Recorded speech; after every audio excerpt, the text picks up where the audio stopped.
ప్రపంచ అభివృద్ధి పరామితులపై పునరాలోచన అవసరమని ప్రధాని నరేంద్ర మోదీ అన్నారు. డ్రగ్స్ ముఠాలను కట్టడి చేయడానికి అంతర్జాతీయ ఆరోగ్య ప్రతిస్పందన బృందం ఏర్పాటుకు G20లోని సభ్య దేశాలు చొరవ తీసుకోవాలని కోరారు.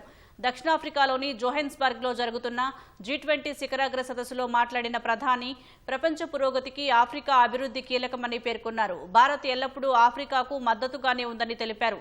2023లో ఢిల్లీలో జరిగిన శిఖరాగ్ర సదస్సులో ఆఫ్రికా సమాఖ్యకు G20లో శాశ్వత సభ్యత్వం లభించిందని గుర్తు చేశారు.